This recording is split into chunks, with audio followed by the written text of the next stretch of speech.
October 31st was the final day of the year for the Celtic people of the north.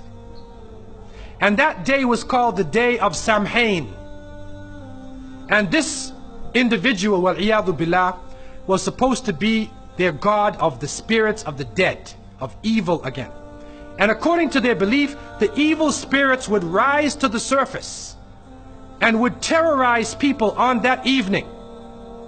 And on that evening, if you did something wrong to a person, they'd come back to get you on that night. So some people would put on a disguise, so you couldn't recognize them on October 31st on that evening, and then they would be safe. Also, they would burn fires.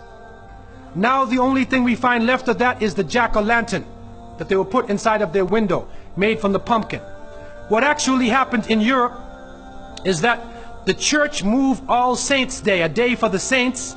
They moved it from May 13th to November 1st in 1834 AD. And so what they said was that the 31st night is All Hallows Evening, which in America later became known as Halloween. And they depict the forces of evil. What is happening now is that the children put on disguises. They dress as little devils, little witches, as goblins, vampires, anything evil, and they go out.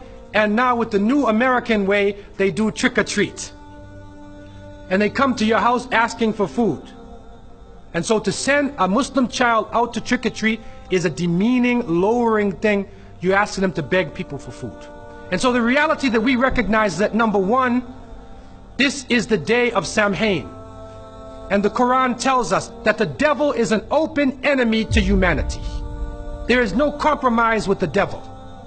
And so we don't play around and disguise ourselves as little devils, little shayateen, because it is an open enemy to the people of monotheism. And so from so many angles, Muslims should have nothing to do with Halloween.